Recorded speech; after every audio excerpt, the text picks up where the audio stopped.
Welcome to Gospel Tangents, the best source for Mormon history, science, and theology. I'm Rick Bennett. In 1962, the Supreme Court banned school prayer. It was an extremely controversial decision, but Dr. Sally Gordon of the University of Pennsylvania tells us that that decision paved the way for religious studies at state universities. You won't want to miss this conversation. Check it out. Well, that's kind of a nice lead-in to your address you gave yesterday. And because I kind of came in halfway through, so I didn't hear the whole thing. But when I came in, you were talking about a couple of court cases that led to the creation of religious studies. Yes. So can you walk us through that, especially because I didn't get to hear the whole thing?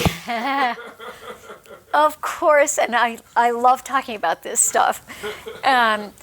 In 1962, the Supreme Court of the United States held that a very short and honestly vapid prayer that had been composed by a committee commissioned by the New York Board of Regents, the public school directors, to open the school day, a very short prayer that called upon God to protect our country, our teachers, and may we learn well. I mean, it really nothing that's not the exact language, but you get the sense. It was short, it was non-denominational, and it was challenged it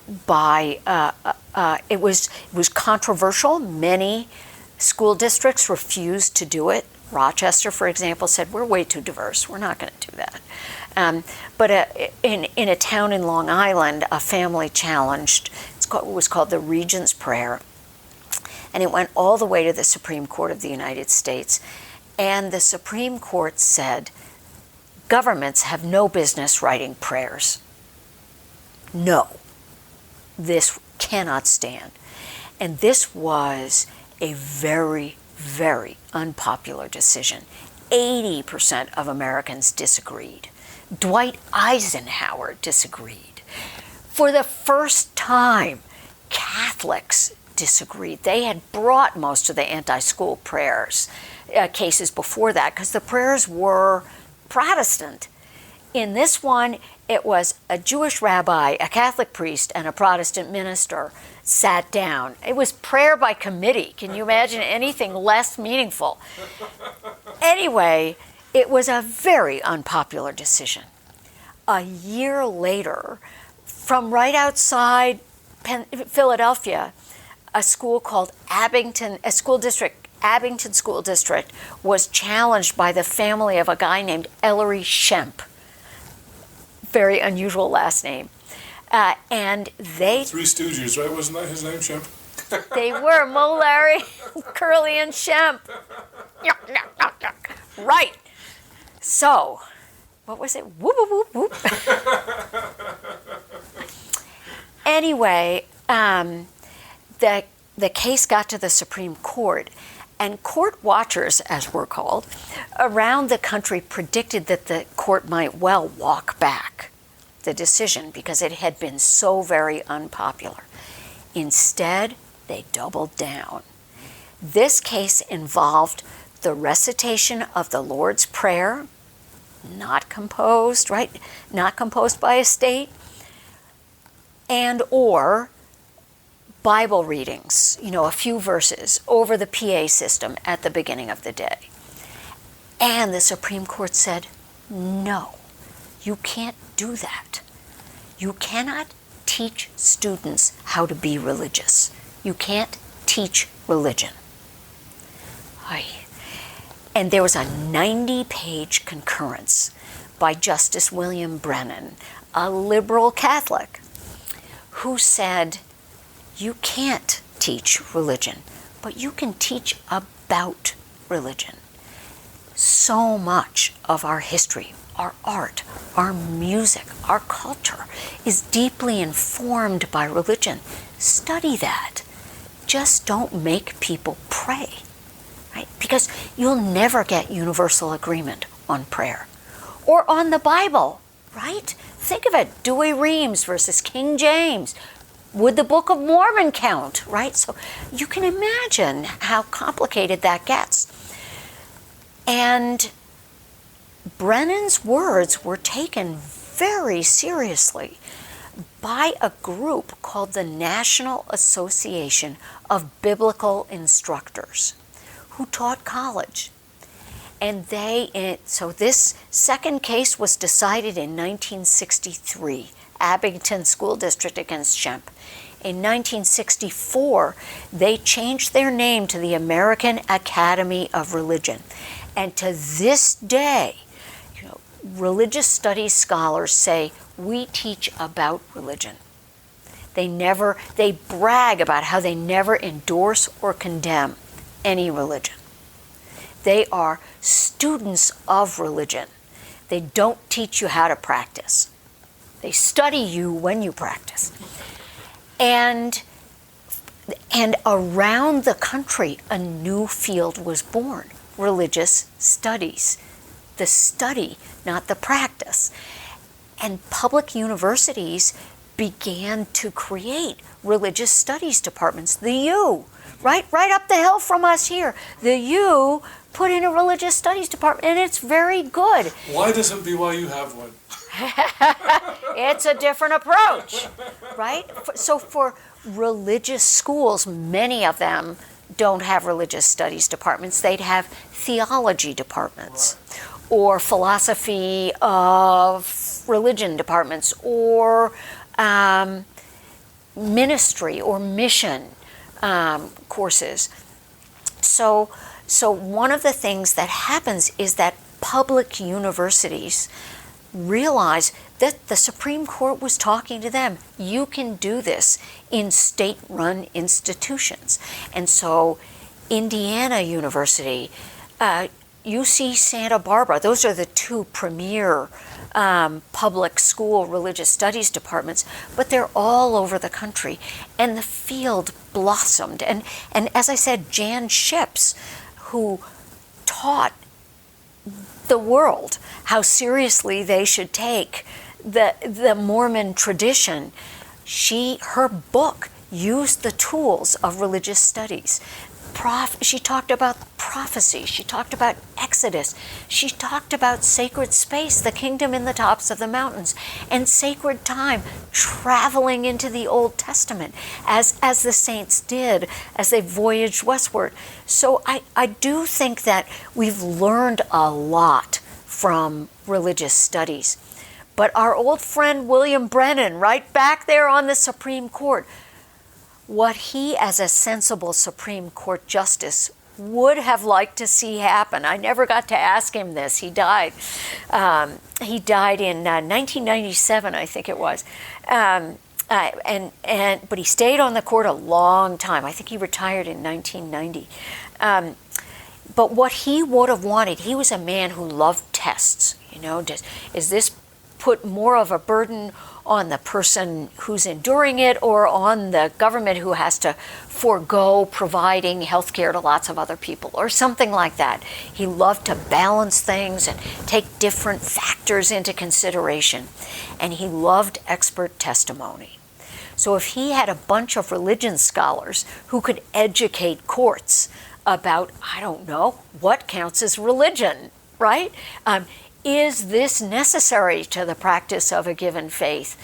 What does this particular ritual mean, and why would it be important to observe it?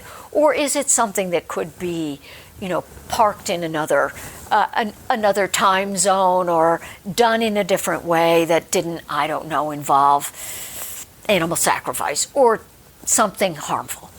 And religious studies departments have been studiously avoiding answering just such questions.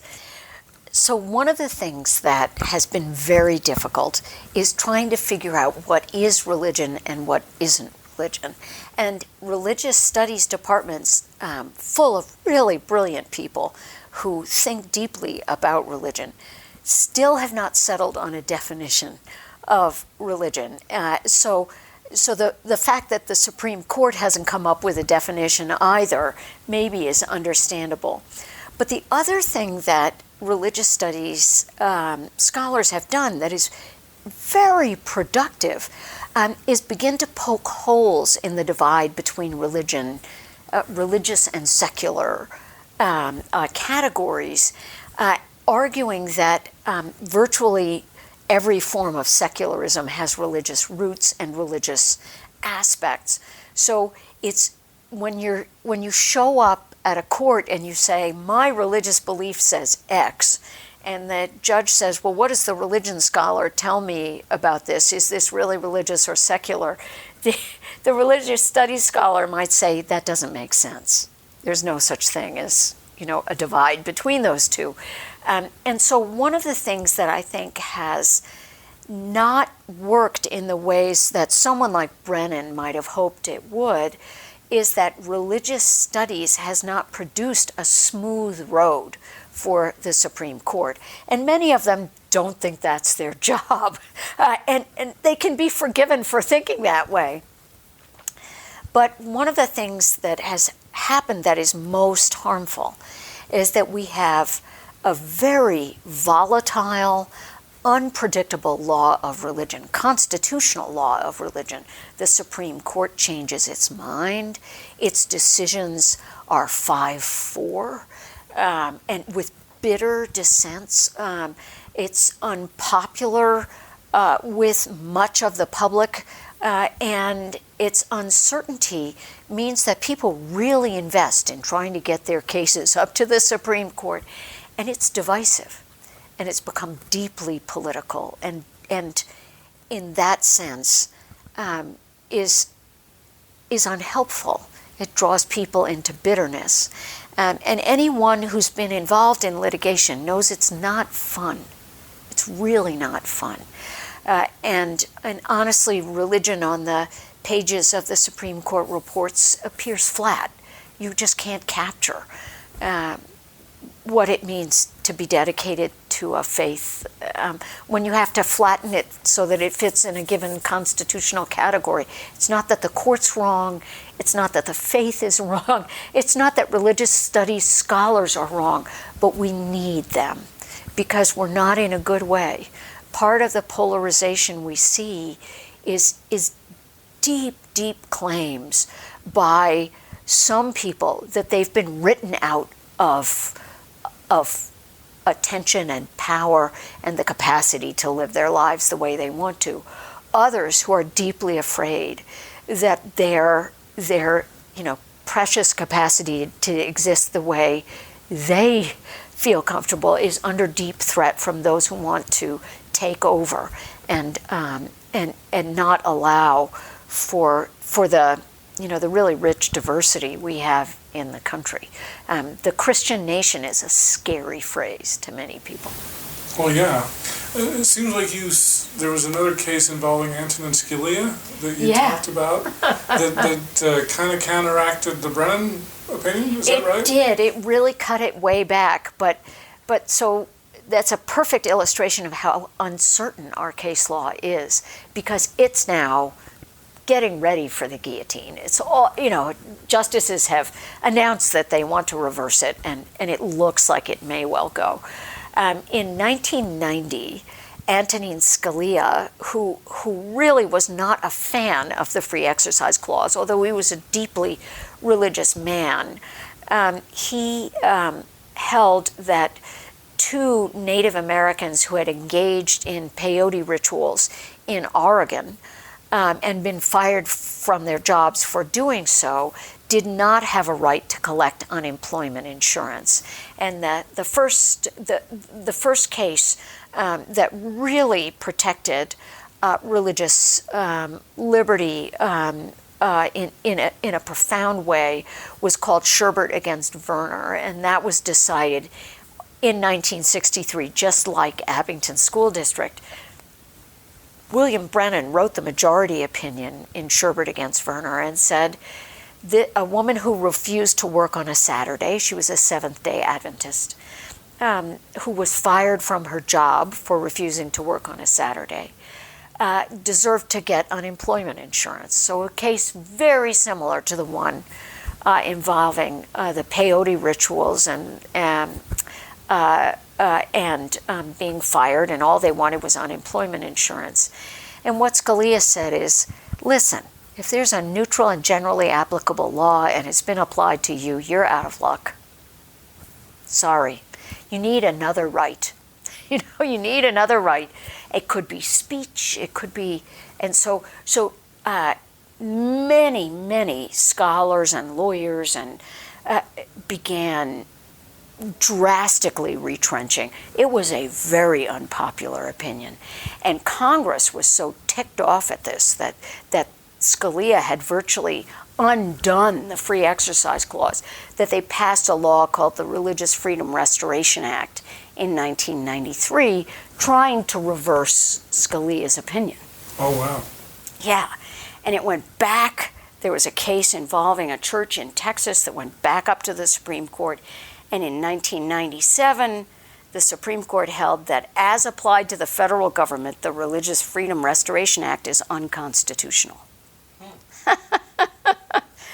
So it took a while, but about 5 years later, Congress passed a new law called the Religious Land Use and Institutionalized Persons Act, that is to protect people confined in insane asylums, prisons, and other, institutional settings, as well as land use. So one of the things you see, for example, in many suburbs or in urban renewal in city centers is they'll prohibit churches or synagogues from locating there, in part because they don't pay taxes, and in part because they don't produce reliable traffic, right? They're episodic.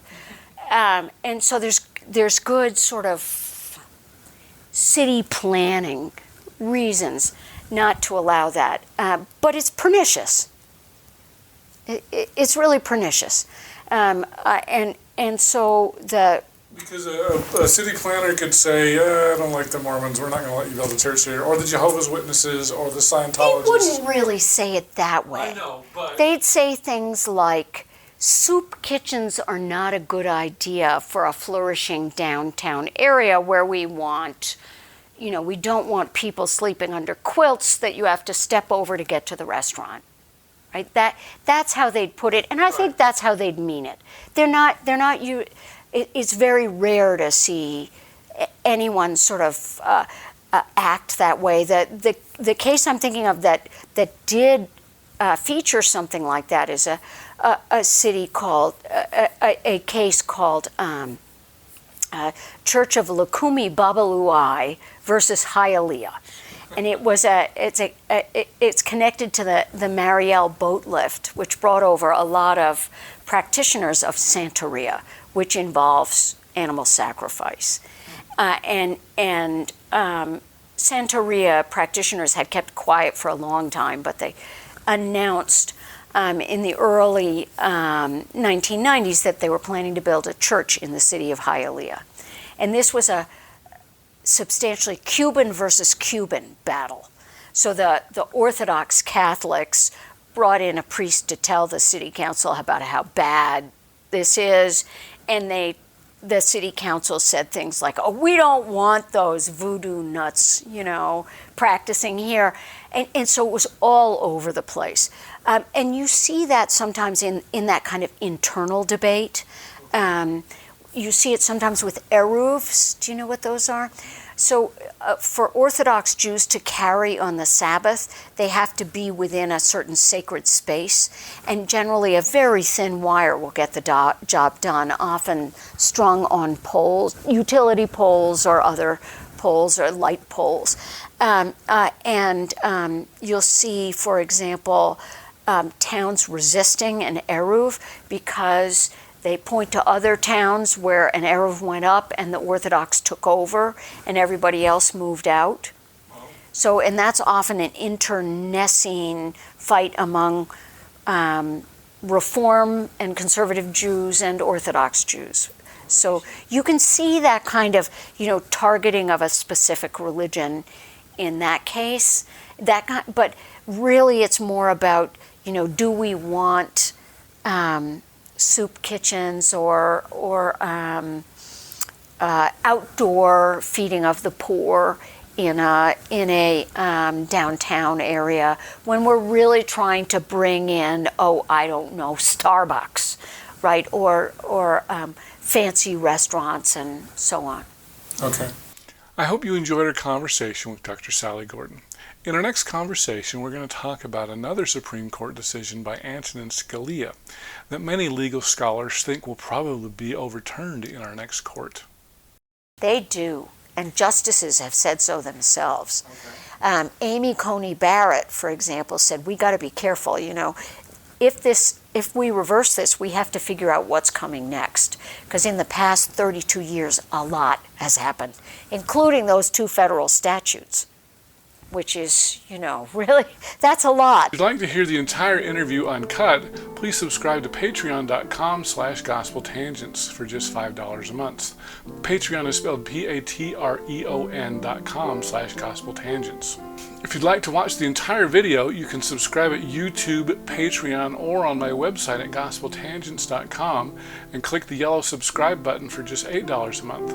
PDF transcripts are just $10 a month, and you can get those on patreon.com/gospeltangents or on my website. I'll send those to you as soon as I've finished completing it. If you'd like to get a paperback and PDF, just subscribe for $20 a month at either Patreon or on my website. Individual paperbacks are available at Amazon.com. Just do a search for Gospel Tangents Interview, and you can find all of our past interviews there. Show your Gospel Tangents pride by purchasing a t-shirt on our website at gospeltangents.com/shop. Subscribe on Apple Podcasts at tinyurl.com/gospeltangents.